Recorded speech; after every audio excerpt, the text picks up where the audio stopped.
Is there a hidden architecture behind every great enterprise? A set of blueprints that separates enduring institutions from those that crumble under pressure?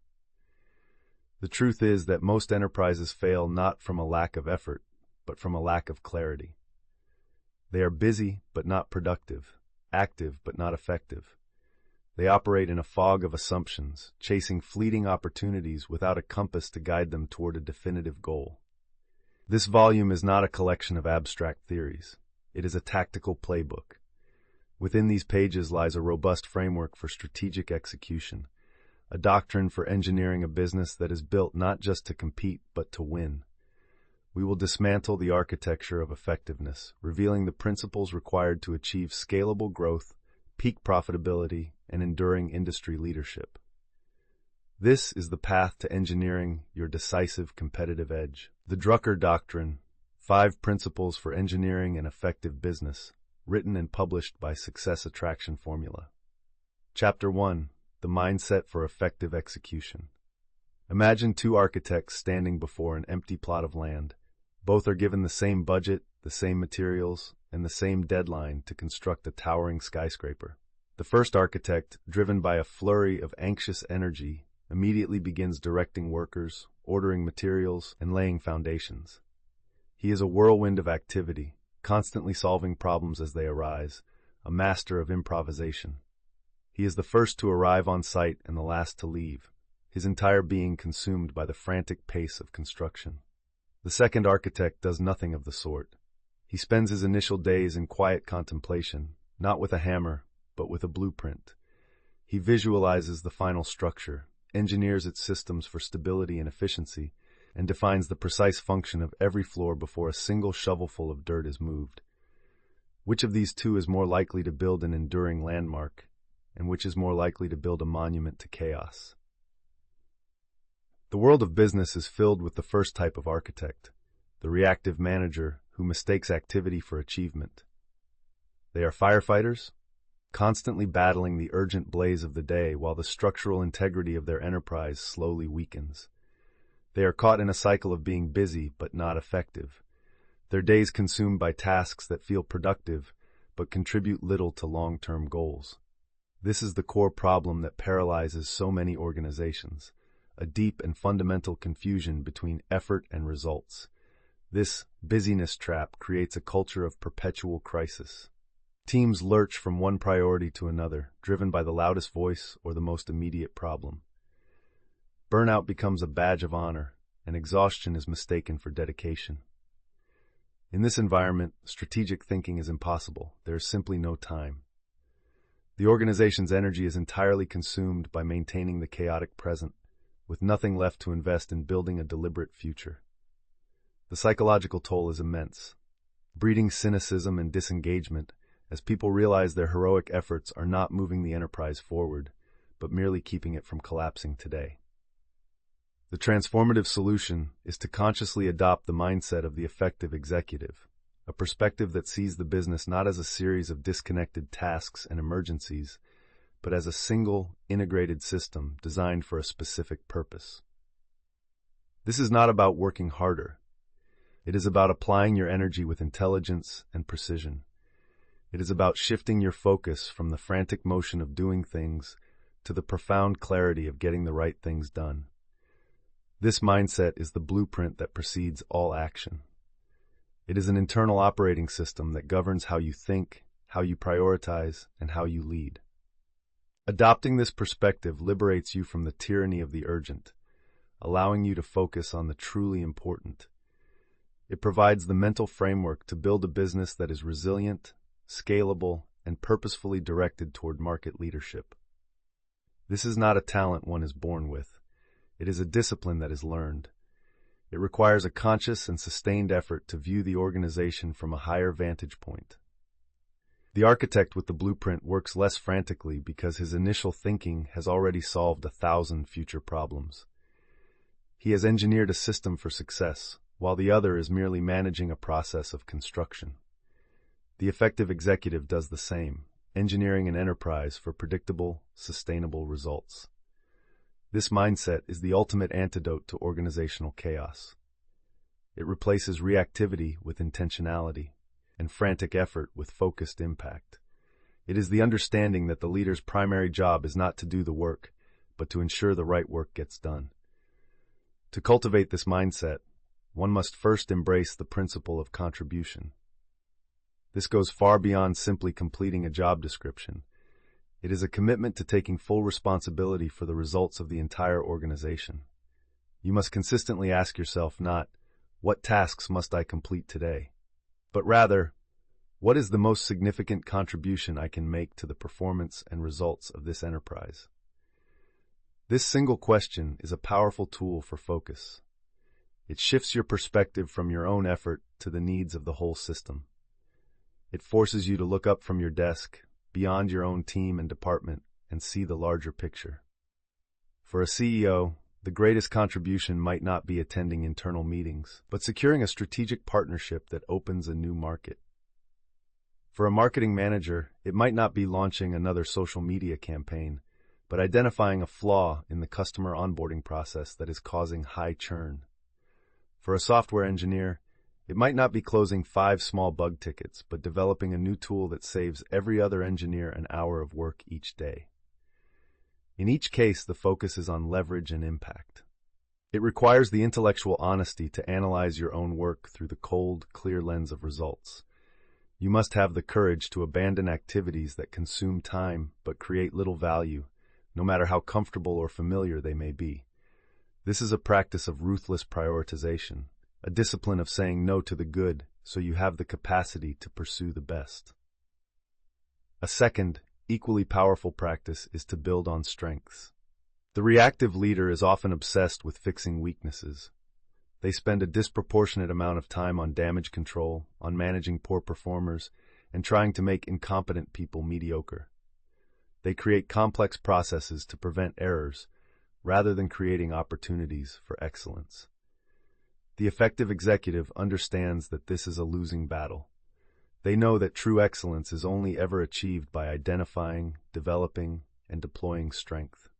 They focus their own energy on what they do best and delegate or abandon the rest.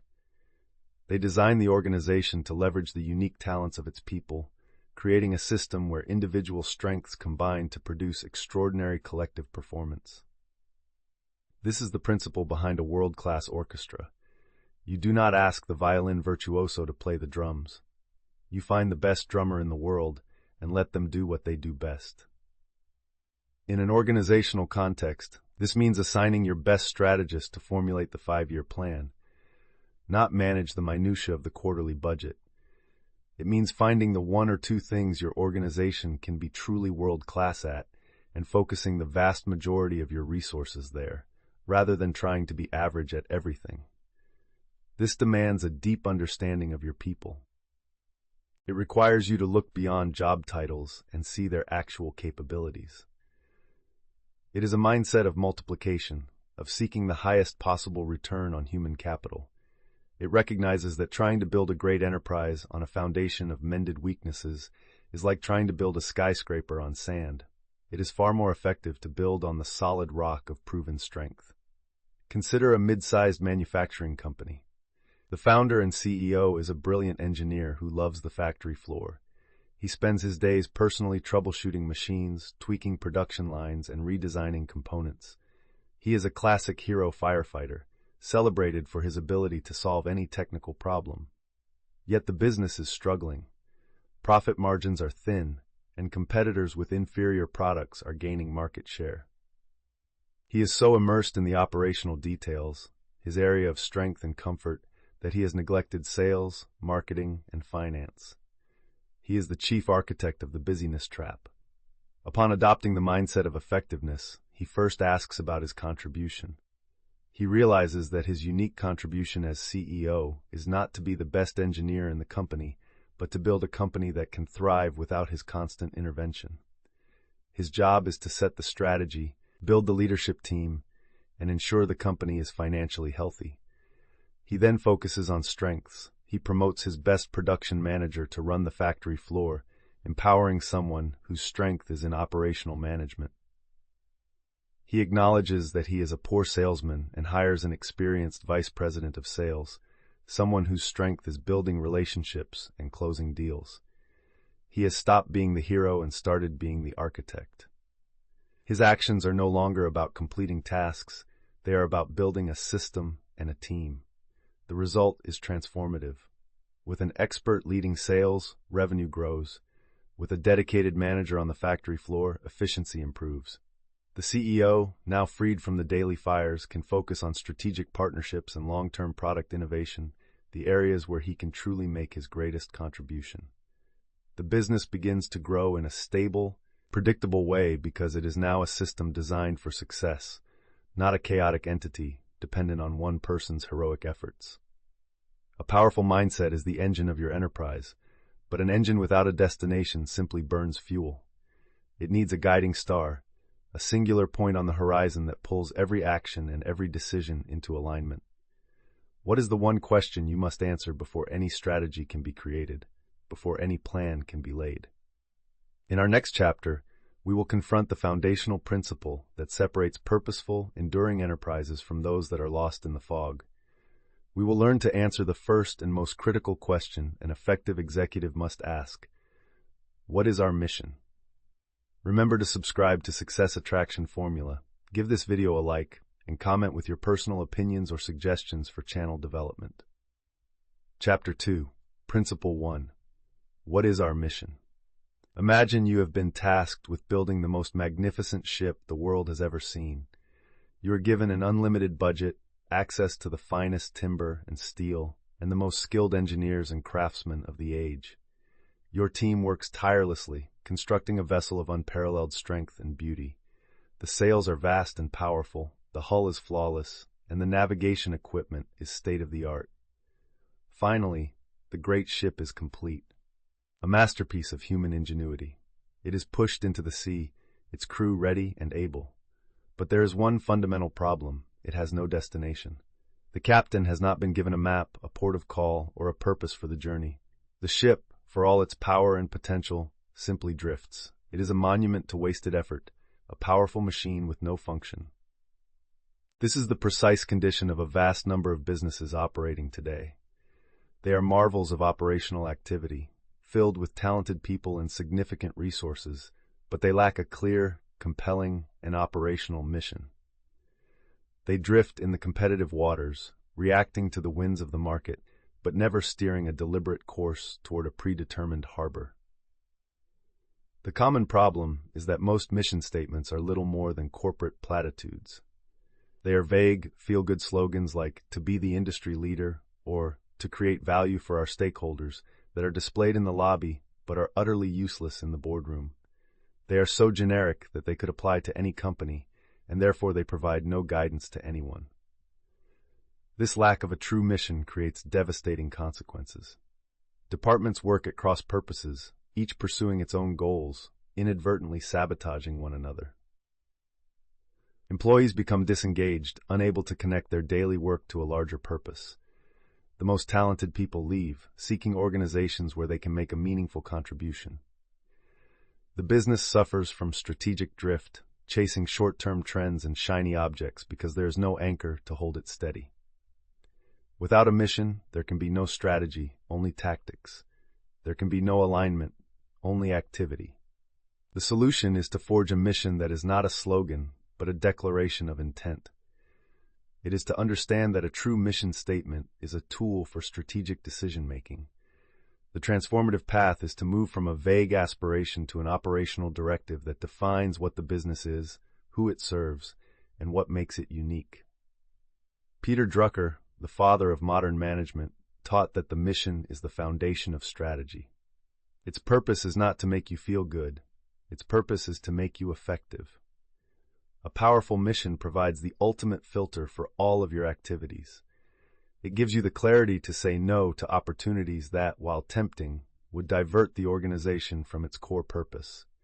It is the organization's North Star, the fixed point by which all bearings are taken. This liberation comes from the profound focus it creates. When the mission is clear, strategy becomes simpler. Resource allocation becomes more rational. People become more aligned because they understand the ultimate purpose of their work. A business with a true mission stops drifting and begins a purposeful voyage.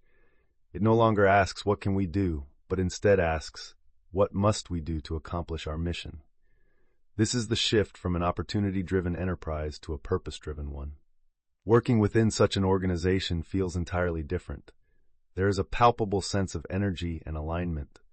Debates are still robust, but they are productive because everyone is arguing from the same set of core assumptions, trying to find the best path to the same destination. It replaces cynicism with commitment. To craft an effective mission, you must begin with the fundamental question: what is our business? This seemingly simple question is, in fact, the most important one a leader can ask. And the answer is never found inside the company walls. It is found in the mind of the customer. The mission must be defined from the outside in. It is not about what you produce or the processes you use. It is about the specific need you are fulfilling for the customer. A classic example is the American railroad companies of the early 20th century. They believed they were in the railroad business. From the inside, this was true. But from the customer's perspective, they were in the transportation business. Because they defined their mission too narrowly, they were blindsided by the rise of cars, trucks, and airplanes. They failed to see that they were not just competing with other railroads, but with anyone who could move goods or people. A railroad company that understood its mission was transportation might have become a logistics giant, owning trucking lines and air cargo fleets. But because they were defined by their product, they stagnated. The first rule of the mission is to define your business by the satisfaction you provide, not the product you sell. An effective mission must also answer two further questions. What will our business be? And what should it be? What will our business be? Forces you to look to the future, to anticipate changes in the market, technology, and society. A mission is not just a snapshot of today, it is a statement of intent for tomorrow. It must be broad enough to allow for innovation and growth. A company in the 1990s whose mission was to make the best photographic film was doomed. A company whose mission was to help people capture and share their memories had a future.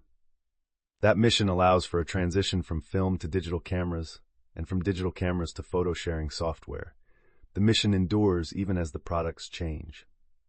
The final question, what should our business be, introduces the element of values. It pushes a business beyond just what is profitable to what is right. It asks what kind of contribution the organization wants to make to society. This is the source of inspiration. Profit is essential. It is the cost of staying in business and the proof of the mission's validity, but it is not the purpose. The purpose is the positive impact you have on your customers and your community. A mission that connects to a genuine human need unleashes a powerful motivational force that no financial incentive can match. It gives people a reason to care, to go the extra mile, and to innovate. Let's take a modern for-profit example. Consider a generic software company whose mission is to deliver innovative enterprise solutions. This is meaningless. It is corporate jargon that inspires no one and guides nothing.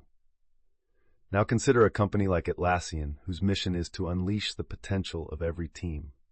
This is a powerful, effective mission. It is focused on a specific customer need: teamwork. It is broad enough to encompass a wide range of products, from project management software to communication tools. It is inspiring. It is not about selling software, but about helping people achieve more together. And it is a strategic filter. When developing a new product, the Atlassian team can ask a simple question: will this help unleash the potential of a team? If the answer is no, they should not do it. Now, let's apply this to a startup. Imagine a new company that has developed a unique water purification technology. They could define their mission as to sell water filters. This is a narrow, product-based mission. A far more effective mission would be to provide safe, affordable drinking water to rural communities. This second mission is defined by the customer need.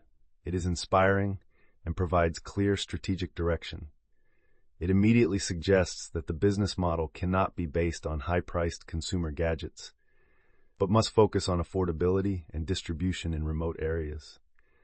It guides not just product design, but the entire business strategy, from pricing to partnerships with non-governmental organizations. The mission transforms the company from a simple product manufacturer into a social enterprise with a clear and compelling purpose. Once your mission is clear, you have your destination. The ship of your enterprise is no longer drifting. It is pointed with intent toward a specific harbor. But a ship cannot complete its voyage without a deep understanding of the people it is meant to serve. A destination is meaningless without passengers. Who precisely are you sailing for? Getting this answer wrong is the fastest route to shipwreck, and the truth may be far different from your assumptions. In our next chapter, we will explore the second principle of the Drucker Doctrine, a question that forces you to look outside your own organization and into the heart of the market.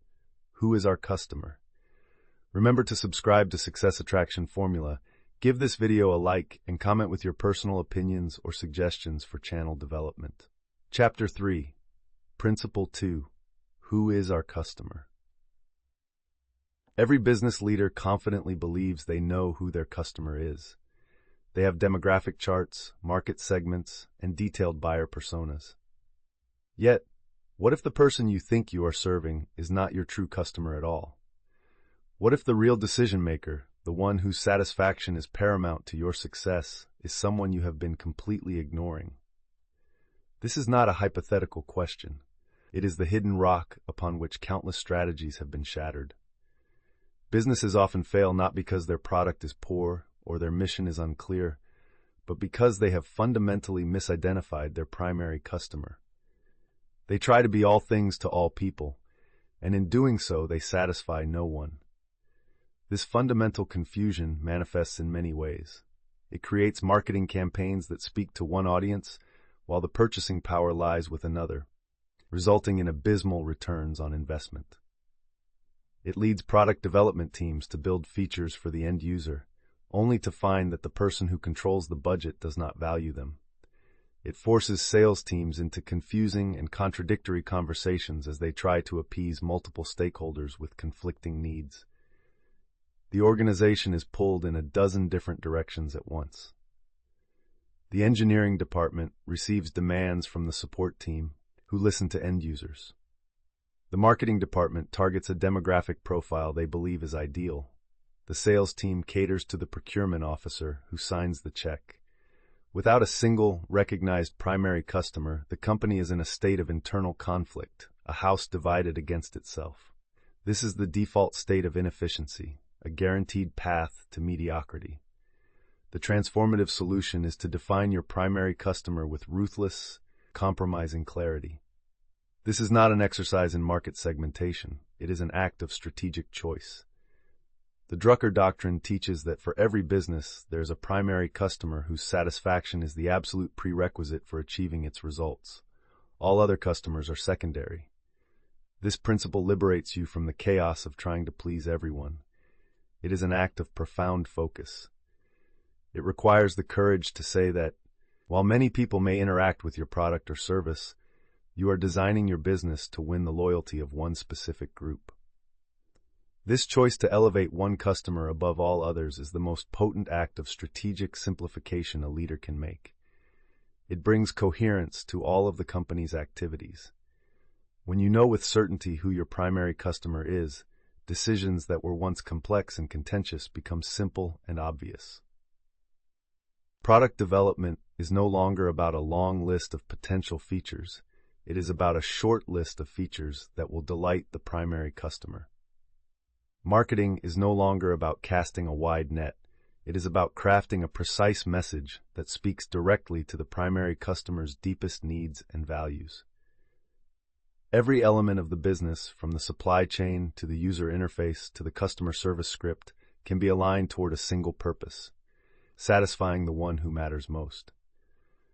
This creates a powerful competitive advantage against rivals who are still trying to be everything to everyone. To identify your primary customer, you must first learn to distinguish between the customer and the consumer. The consumer is the end user of a product or service. The customer is the one who makes the purchase decision. They are often not the same person.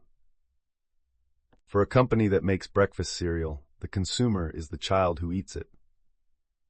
But the primary customer is the parent who buys it at the grocery store. The child may be influenced by a cartoon character on the box, but the parent is the one who reads the nutritional information and compares the price. An effective cereal company must satisfy the needs of both, but it must win the decision of the parent. The strategy must be centered on the parent. For a B2B software company, the consumer might be the thousands of employees who use the software every day, but the primary customer might be the chief technology officer who approves the budget and signs the contract. The employees may value a beautiful interface, but the CTO values security, scalability, and return on investment. The company that focuses its sales and marketing efforts on the CTO's needs is the one that will win the deal. The process of identification requires a deep analysis of the decision-making process. You must ask, who holds the budget? Who has the power to say yes or no? Whose problem must be solved for our mission to be achieved? The answer to these questions reveals your primary customer. A powerful extension of this principle is to also analyze your non-customers. Drucker taught that a major source of innovation comes from understanding why people are not buying your product or the products of your competitors. There are two main groups of non-customers. The first are those who are not being served because the current solutions are too expensive or too complex. This was the insight that led to the creation of the personal computer. Mainframe computers existed, but they were accessible only to large corporations. The non-customer was the small business owner or the hobbyist. By creating a product that served this non-customer, the PC industry created a market of immense proportions. The second group of non-customers are those whose needs are being met by an alternative solution that you don't even consider a competitor. The railroad companies thought their competitors were other railroads. They failed to see the non-customer who was choosing to drive a car instead. Movie theaters today are not just competing with other theaters. They are competing with video streaming services, video games, and any other form of home entertainment. Understanding why these non-customers are choosing other alternatives is a vital source of strategic insight that can help you redefine your market and unlock enormous growth. Let's apply this to a complex real-world example, a university. Who is the university's primary customer? Is it the student who consumes the education? Is it the parents who often pay the tuition? Is it the government and donors who provide funding? Or is it the employers who hire the graduates? An argument can be made for each. A university that defines the student as the primary customer might focus on campus life, flexible class schedules, and a wide variety of easy courses to maximize student satisfaction and graduation rates. A university that defines the employer as the primary customer will focus relentlessly on job placement rates, building a curriculum that teaches in-demand skills and creating strong corporate partnerships. It might be less concerned with student happiness and more concerned with graduate preparedness. A university that defines the faculty and research funders as primary customers will prioritize academic freedom, laboratory facilities, and grant acquisition above all else. The choice of the primary customer fundamentally changes the identity and strategy of the institution. There is no single right answer, but the effective university is the one that has consciously made a choice and aligned all of its resources and activities behind that choice. The ineffective university is the one that tries to be all things to all people and ends up with a confusing identity and mediocre results across the board. The clarity of choosing one master is the beginning of effectiveness. You have now set a clear destination for your enterprise with a powerful mission. You have also identified the single most important passenger for your voyage by defining your primary customer. You know where you are going and who you are going for. Now comes the most critical and often misunderstood piece of the strategic puzzle. It is not enough to know who they are. You must understand what they truly seek. What they buy is rarely what you think you are selling. In the next chapter, we will unlock the third principle, a question that bridges the gap between your product and their reality. What does the customer value? Remember to subscribe to Success Attraction Formula, give this video a like, and comment with your personal opinions or suggestions for channel development. Chapter 4, Principle 3, What does the customer value? What if I were to tell you that no one in the history of commerce has ever bought a quarter-inch drill bit? This statement sounds absurd, yet it contains a profound truth. People do not buy the physical object, they buy the ability to create a quarter-inch hole in a piece of wood. They are purchasing a capability, a solution to a problem. If they could create the hole with a laser beam or by magic, they would do so. The drill bit is merely the current, imperfect means to an end. This single insight is the key to unlocking the third principle of the Drucker Doctrine, and it is the principle that most businesses fundamentally misunderstand. The greatest and most common error in business is to be afflicted with producer blindness. This is the condition of being so deeply in love with your own product, your technology, your features, and your internal processes that you lose sight of the customer's reality. Companies suffering from this affliction believe that what they make is what the customer wants. They engage in endless debates about technical specifications and product features, assuming that a better product will automatically win in the marketplace. They talk to customers, but they only hear what confirms their own biases. This inside-out perspective inevitably leads them into a competitive death spiral. They compete on features, adding complexity that customers may not want. They compete on price, eroding their own profitability. They are trapped in a conversation with themselves and their competitors, while the customer stands silently on the sidelines, waiting for someone to finally understand what they are truly trying to accomplish. This is the path of struggle, the route of the commodity business, where loyalty is non-existent and survival depends on being slightly cheaper or slightly faster than the next company. The transformative solution is to fundamentally shift your perspective from an inside-out, product-focused view to an outside-in, customer value-focused one. You must accept the profound truth that value is not inherent in your product or service. Value is a perception that exists only in the mind of the customer. It is defined entirely by their situation, their problems, and their goals. Your product is merely a tool they hire to do a job for them. Therefore, the goal is not to sell a product, but to understand and deliver the specific value the customer is seeking. This is the pathway to liberation from the brutal competition over features and price. When you understand what your customer truly values, you can create offerings that are uniquely tailored to their needs, making your business difficult to replicate. You build deep, lasting loyalty because you are no longer just a supplier, you are a partner in their success. This mindset shift opens up vast new arenas for innovation. Instead of asking, how can we make our product better? You begin to ask, how can we deliver more value to our customer? The answers to that second question are infinitely more creative and profitable. It might mean changing your business model, improving your customer service, or providing education and support, often things that have nothing to do with the physical product itself. It is about selling the solution, not the tool. To begin this process, you must recognize that what the customer values is rarely a single thing. It is a complex bundle of satisfactions. One of the most critical tasks of the effective executive is to dissect and understand these different dimensions of value. First, there is the functional value. What does your offering do for the customer? This is the most basic level. The drill bit makes a hole, the software calculates a spreadsheet. Most companies compete here and only here, but this is just the price of entry. The real opportunities lie in the other dimensions. There is the emotional value. How does your offering make the customer feel? A luxury car provides transportation, but its primary value is emotional. It makes the owner feel successful, powerful, and discerning. A parent buying organic baby food is not just buying nutrition, they are buying the emotional value of peace of mind. Then there is the social value. How does your offering affect the customer's status and relationships?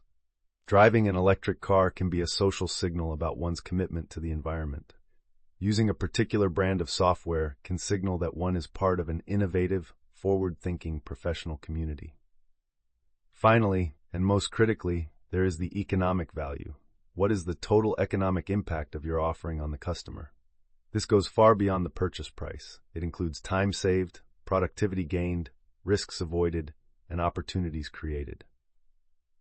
A piece of factory equipment that costs more up front but breaks down less frequently delivers superior economic value through increased uptime and lower maintenance costs. The effective executive learns to see the world through the customer's eyes, understanding which of these dimensions of value matter most to them and how they all intertwine. The only way to truly understand what the customer values is to go into their world. Surveys and focus groups can be misleading because customers often cannot articulate what they truly value, or they may give you the answers they think you want to hear. True insight comes from observation, empathy, and deep listening. It comes from watching a customer use your product in their own environment. It comes from understanding the entirety of their workflow, not just the part that involves your product. Consider a company that sells high-end kitchen appliances. They could simply compete on features like cooking power and stainless steel finishes. But an effective, value-focused company would go further. They would spend time in their customers' homes. They might discover that their primary customer is not a professional chef, but a busy parent who values convenience and ease of cleaning above all else.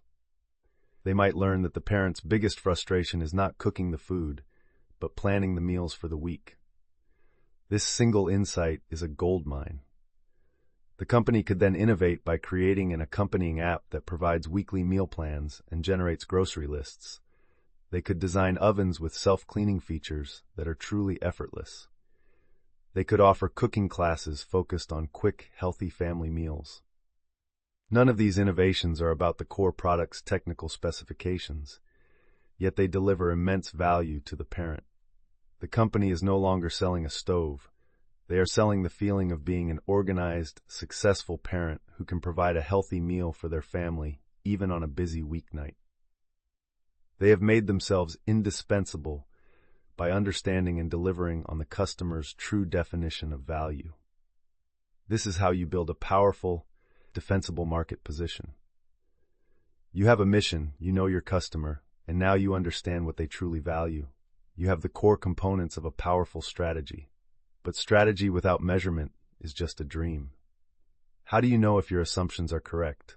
How do you know if your actions are actually creating the value you intend?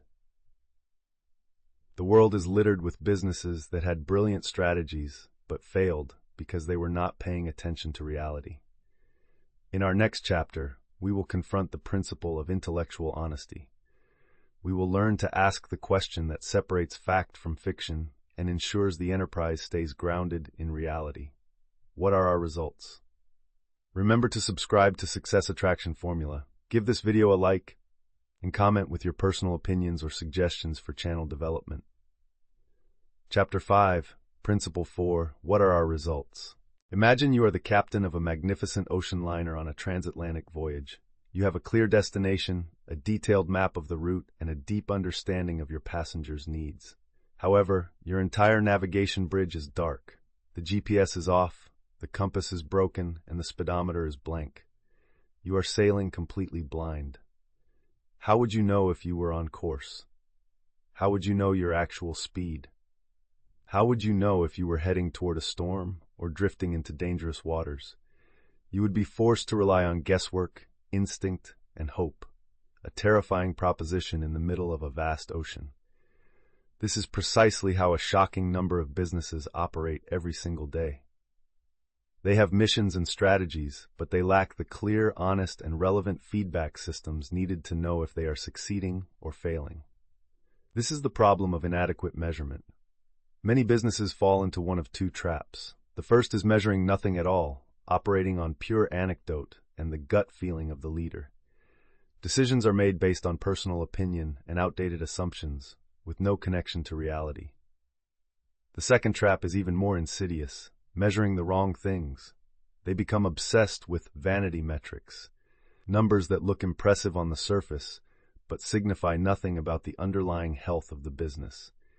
They celebrate rising website traffic without noticing that none of those new visitors are buying anything. They applaud a high number of social media followers, while customer satisfaction plummets. They are like the captain who can only see the number of revolutions the engine is making, but has no idea how fast the ship is actually moving. This lack of honest measurement creates a culture of delusion, where people are rewarded for activity rather than for results, and where fatal problems can grow unnoticed until it is far too late. The transformative solution is to embrace a discipline of radical intellectual honesty, grounded in the systematic measurement of what truly matters. This is not about creating vast, complex dashboards of data. It is about identifying the very few critical metrics that reflect the health of your business and the validity of your strategy. The Drucker Doctrine teaches that results are the ultimate test of an enterprise. Therefore, the effective executive must insist on a clear, unbiased view of performance. This shift from measuring activity to measuring results is liberating. It cuts through political debates and personal opinions by providing an objective foundation for decision-making. It empowers teams by giving them a clear definition of what winning looks like. It allows the organization to learn quickly from its mistakes and to double down on its successes. When you have a clear view of your results, you are no longer sailing blind. You have a functioning navigation bridge. You can see when you are drifting off course and make the necessary corrections. You can see which of your efforts are propelling you forward and which are simply burning fuel. It is the practice of seeing reality as it is, not as you wish it to be, and it is the only way to build an enterprise that endures. To implement this principle, you must begin by linking every measurement directly to your mission and strategy. Your results are the feedback loop that tells you if the first three principles are working. For every key activity, especially new initiatives, you must ask, what are the expected results, and how will we measure them? If you cannot define the expected result in clear, measurable terms, you should not proceed. For example, a company launching a new marketing campaign must define success beforehand. Is the goal to increase brand awareness, generate sales leads, or drive direct online sales? Each goal requires a different metric. Brand awareness might be measured by reach and media mentions. Lead generation is measured by the number of qualified leads passed to the sales team. Direct sales are measured by revenue. Without this clarity, the campaign is just an expense, not an investment. Furthermore, Drucker emphasized the importance of measuring the true costs of any activity. This includes not just the obvious financial costs, but also the cost of the opportunities foregone, and most importantly, the cost of management's time and attention, which is always the scarcest resource.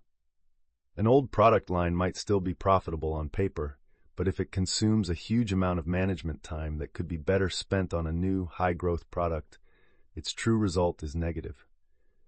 The effective executive constantly analyzes where the organization's resources are going and what results they are actually producing.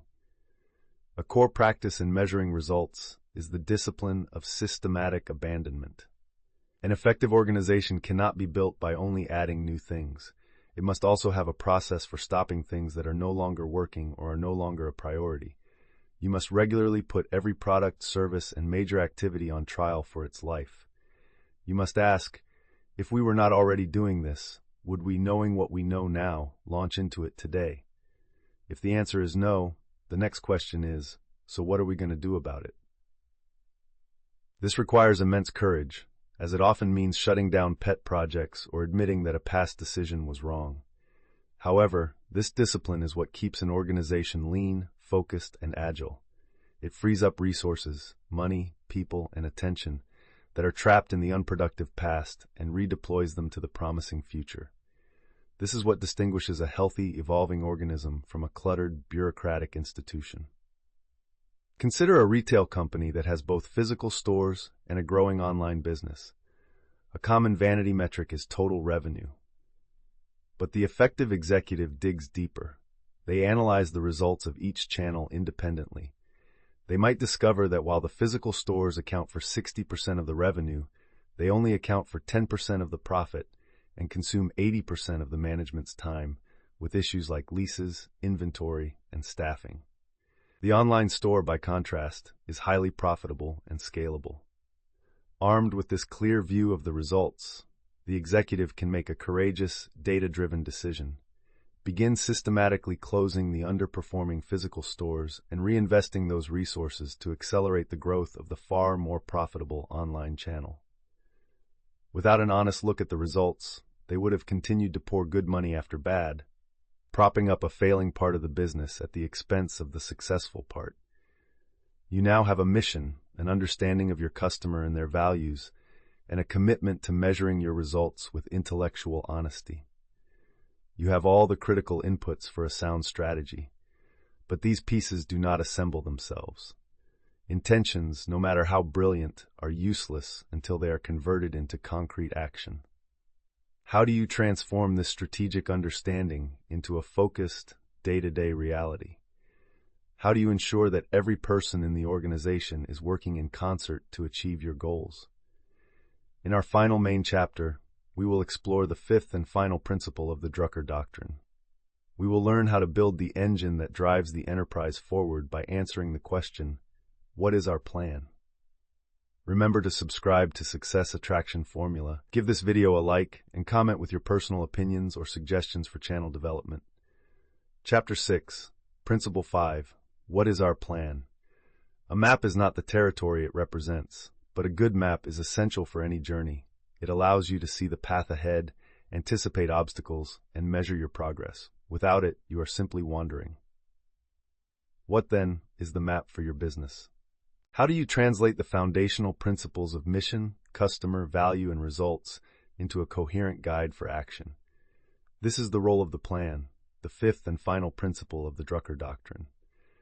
Yet the very word plan often evokes the wrong image. The common problem is that businesses tend to view planning in one of two flawed ways. The first is having no plan at all. These are the chaotic, reactive organizations that lurch from one crisis to the next, driven by the whims of the market or the loudest voice in the room. They are perpetually improvising, and while this can sometimes lead to short-term wins, it is an unsustainable path that inevitably leads to exhaustion and strategic drift. The second, and equally flawed approach is creating a plan that is a rigid, all-encompassing tome, a 100-page document filled with 5-year financial projections that is painstakingly created over months, only to become obsolete the moment it is printed. This kind of plan is not a guide, it is a straitjacket. It is a bureaucratic exercise that sits on a shelf, ignored by everyone because it is too complex, too divorced from reality, and too inflexible to be useful in a dynamic world. It mistakes prediction for preparation and provides a false sense of security while stifling innovation and adaptation. The transformative solution is to understand that an effective plan is not a static document, but a dynamic tool for thinking and acting. It is not a prediction of the future, but a statement of intention about how you will create your future. A good plan, according to Drucker, is simple, focused, and operational. Its purpose is to convert good intentions into concrete work, to define accountability, and to provide a baseline against which to measure progress. It is the bridge between the what and the how. It takes the answers from the first 4 principles and forges them into an engine of execution. This mindset shift liberates the organization from both chaos and rigidity. It provides the clarity and direction of a map, but it is a map that can be updated as the territory changes. It fosters a culture of discipline and accountability, where everyone understands not only the overall mission but also their specific role in achieving it. The plan is where strategy becomes work. It focuses the energy of the organization on a few critical priorities, ensuring that resources are not squandered on secondary activities. It is the practical application of all the preceding principles, the final gear in the machine of the effective enterprise. Crafting an effective plan begins by focusing on a limited number of priority objectives. A plan that tries to do everything accomplishes nothing. Based on your mission, your understanding of the customer, and your analysis of the results, you must identify the 2 or 3 most important goals to achieve within a specific time frame, typically the next 12 to 18 months. For each of these objectives, the plan must then clearly define several key elements. First, it must specify the concrete actions required. What specific steps must be taken to achieve this objective? The plan breaks down the goal into a series of manageable tasks and projects. Second, it must define accountability. Who is responsible for seeing each action through to completion? A plan without clear ownership is merely a wish list.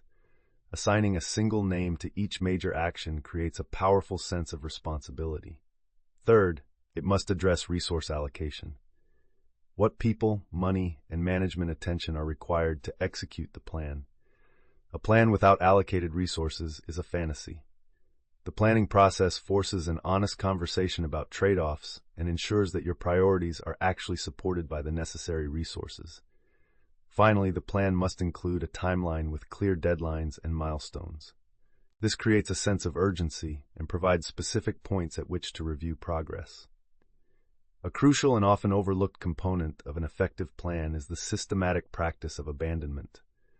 The plan must not only specify what you will start doing, but also what you will stop doing.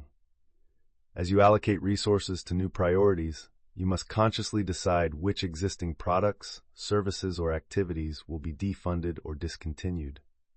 This is the other half of resource allocation.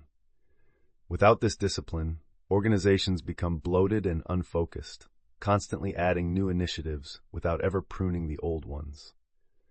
The plan becomes the official instrument for this necessary organizational hygiene, ensuring that resources are continually flowing from areas of low return to areas of high potential. Furthermore, the plan must have a built-in feedback loop. It is not meant to be followed blindly. The plan should specify regular review sessions, monthly or quarterly, where the leadership team assesses progress against the milestones. This is where the fourth principle, what are our results, connects directly to the fifth. During these reviews, you compare the actual results to the planned results. If there is a discrepancy, you must ask why.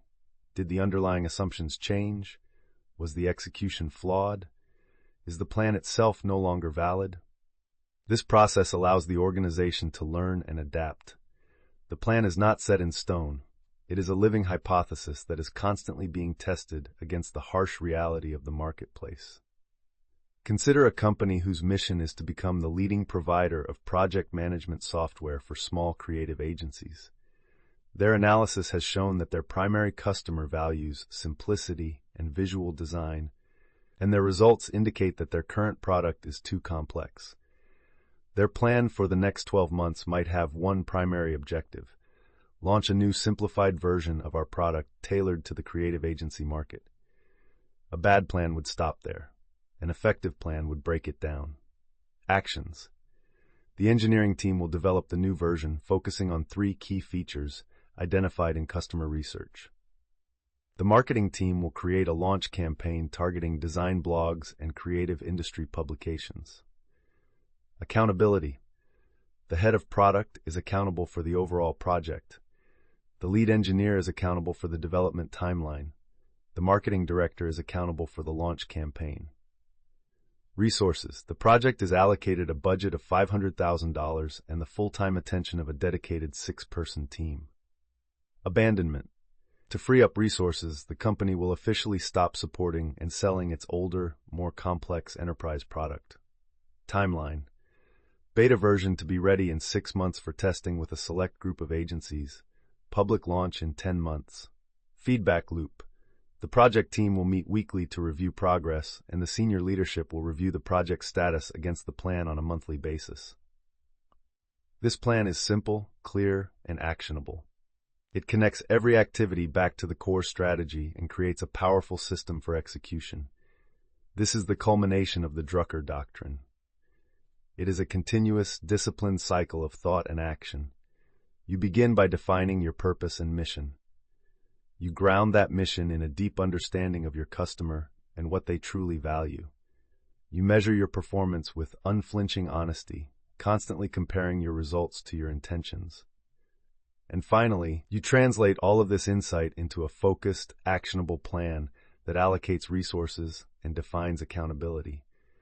Then the cycle begins anew, as the results from your plan inform your understanding of the market and cause you to refine your mission, your view of the customer, and your next plan. This is not a linear checklist to be completed once. It is the ongoing operating system for an effective, self-correcting, and enduring enterprise. It is the conscious and deliberate work of engineering a business that is built to last. And so we arrive not at an end, but at a beginning. The 5 questions that form this doctrine are not a formula for easy success, but a framework for effective leadership. They provide the structure for clarity, the impetus for action, and the discipline for continuous improvement. We have explored the mindset that separates the merely busy from the truly effective. We have journeyed through the foundational principles of defining your mission, knowing your customer, understanding true value, measuring what matters, and building an actionable plan. The path is not complex, but it demands rigor, courage, and intellectual honesty. It requires you to ask the simple, powerful questions and to have the fortitude to act on the answers. The power of this doctrine lies in its application. It is now your turn to take these principles off the page and build them into the very fabric of your enterprise, transforming your organization from a chaotic collection of efforts into a purposeful engine of achievement. For many, this journey of building an effective business begins with a single crucial step: mastering the art of persuasion and communication. This is the skill that breathes life into strategy, that aligns teams, and that turns a vision into a shared reality. But how does one move beyond simply stating facts to truly inspiring action? How can you craft a message so compelling that it becomes an unstoppable force for change? In our next exploration, we will delve into the secrets of powerful communication, revealing the techniques used by the world's most influential leaders to shape minds and guide destinies. Thank you for joining us on this journey through the core principles of effective business engineering. We hope this exploration has provided you with valuable insights and a clear framework for action. If you found this content helpful, please support the channel by giving this video a like, subscribing to Success Attraction Formula, and sharing your thoughts or questions in the comments below. Your engagement inspires us to create more content designed to help you achieve your highest potential.